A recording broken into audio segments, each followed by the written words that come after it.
Kasabihan nga na dumadating ang pera sa mga taong marunong umakit nito.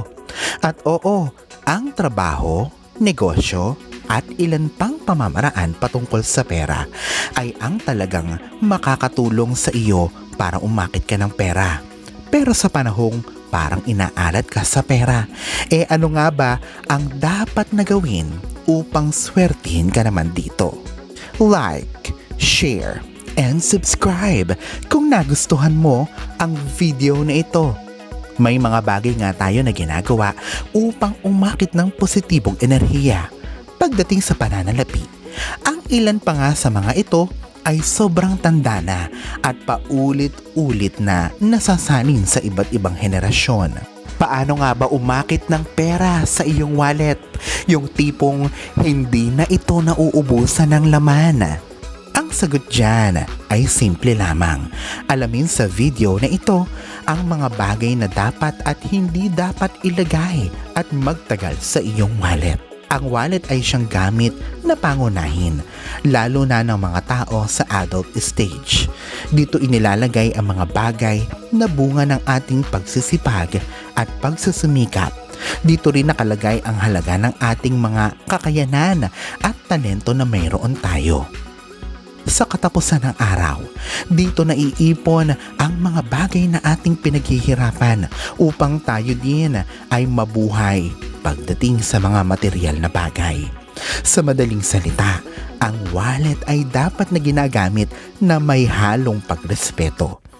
Dapat na iiwas ito sa mga bagay na may kaugnayan sa pag-ubos ng pera. Ang bawat bagay kasi ay may kanya-kanyang enerhiya at ito ay may kaugnayan sa kung anuman ang nararamdaman natin dito. Katulad na lamang pag nakakakita tayo ng bill sa kuryente na pagkalaki-laki o iba pang mga bayarin. Ano ba ang nararamdaman mo kapag nakakakita ka ng mga ito? Ang papasok agad sa iyong isipan ay mga bayarin. Sa unang parte ng video na ito, ating tuklasin ano ba muna ang mga bagay na dapat ay mayroon ka sa iyong wallet para umakit ito ng positibong enerhiya. Paalala lamang na hindi mo kailangang punuin ng mga bagay na ito ang iyong wallet.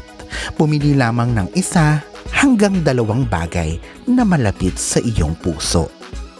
Number 1. Silver coins. Ang mga pilak na barya ay simbolismo ng kasaganahan.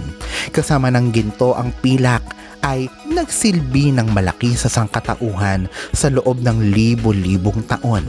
Ang mga silver o pilak ay mas matagal pang namuhay kaysa sa mga kaharian at sibilisasyon.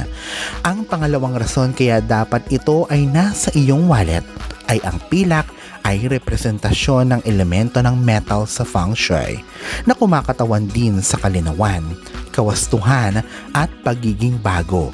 Ang silver ay simbolismo ng abundance at kung marami nga nito sa iyong wallet, kasabihan nga na pag maraming pera sa iyong wallet ay mag-aaya pa ito ng maraming katulad nito. Ang pilak o silver coins ay pinaniniwala ang swerteng ilagay sa iyong wallet. Number 2. Mga brass at silver objects. Katulad ng silver coins, ang mga ito ay mainam din na magkaroon ka sa iyong wallet. May mga barya din na gawa sa brass at may mga alahas naman na gawa sa silver. Ito ay kabilang din sa metal element sa feng shui. Number 3. Perang papel. Siyempre, ang perang papel ay para talaga sa wallet. Pero gaano ba karami ito dapat sa iyong wallet? Paano ba ito naka-organize? Bago ba ang mga ito? At maayos ba ang pagkakasunod-sunod ng mga halaga? Kasabihan din na mainam maglagay ng pera sa wallet na may value o halaga na 168 at ito ay hahatiin sa iba't ibang lagayan nito sa loob. Mas mainam din kung mas marami ito sa iyong wallet dahil like attracts like. Maaakit ang pera na pumunta sa iyong wallet kung mas marami ito dito.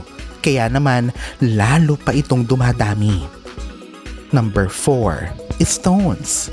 Bukod sa mga gemstones gaya ng citrine o jade na mainam talaga sa iyong wallet, ay maaari ka din palang maglagay ng mga pangkaraniwan na bato sa iyong wallet. Sa feng shui kasi, ito ay representasyon ng earth element. Ang mga pangkaraniwan na bato na ito madalas ay makikita mo lamang sa likod ng iyong bahay o mga tipikal na hardin, ay pwede rin palang maging pang-akit ng pera sa wallet. Piliin lamang ang itim o berdeng bato. Kailangan mo lamang ng maliit nito na hindi masyadong nakaumbok sa iyong wallet. Hugasan na muna ito gamit ang tubig na may sea salt o rock salt bago mo pa ilagay ito sa iyong wallet. Number 5. Mga debit cards o ATM cards na may malaking laman na cash. Ang mga ito ay may malakas na attracting spirit pagdating sa pera. Base naman sa law of attraction, ang mga ito ay representasyon o ang siyang mga bagay na may enerhiya na nagbibigay sa iyo para umakit pa ng mas marami pang pera. Number 6. Mga butil ng bigas. Ang bigas ay ang siyang nagsusustain sa pagkain at buhay ng marami sa mundo. Ito ay simbolismo ng prosperidad at kasaganahan. Ang 21 piraso ng butil ng bigas ay mainam na ilagay sa iyong wallet. Maglagay lamang nito sa isang maliit na birding pouch at saka ito ilagay sa bakanting lagayan ng wallet. Number 7. Ang dahon ng laurel ay ang pinakamainam at kilalang herb na inilalagay sa wallet. Maglagay nito sa iyong wallet para umakit ng kasaganahan sa pera. Mas mainam kung ito ay 3 dahon. Number 8. Sea salt o rock salt. Hindi lamang basta-basta kahit na anong asin ang ilagay dapat sa iyong wallet. Ang sea salt o rock salt ay mas mataas ang purifying qualities nito kumpara sa mga iba pang uri ng asin. At ngayon ay alam na natin ang mga ilang swerteng bagay na dapat ay nasa wallet mo. Heto naman ang mga bagay na dapat ay pakaiwasan mo sa iyong pitaka.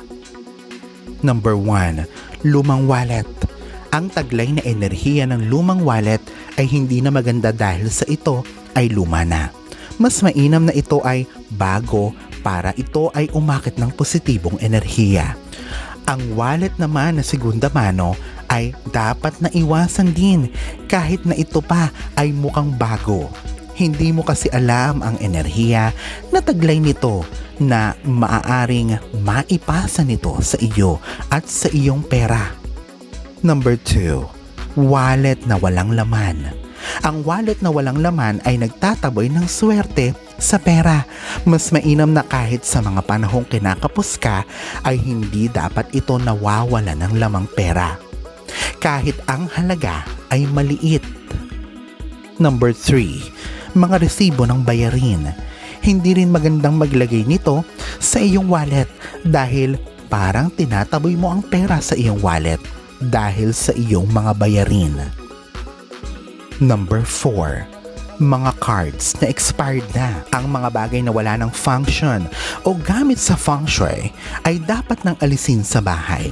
Gaya na din sa iyong wallet, ang mga expired cards ay dapat nang wala dito dahil ang mga ito ay wala ng paggagamitan.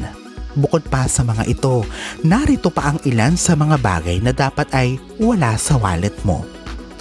Sobrang dami ng credit cards na ang mga ito ay tungkol sa utang. Mga notes o reminders. Mga larawan patungkol sa karahasan.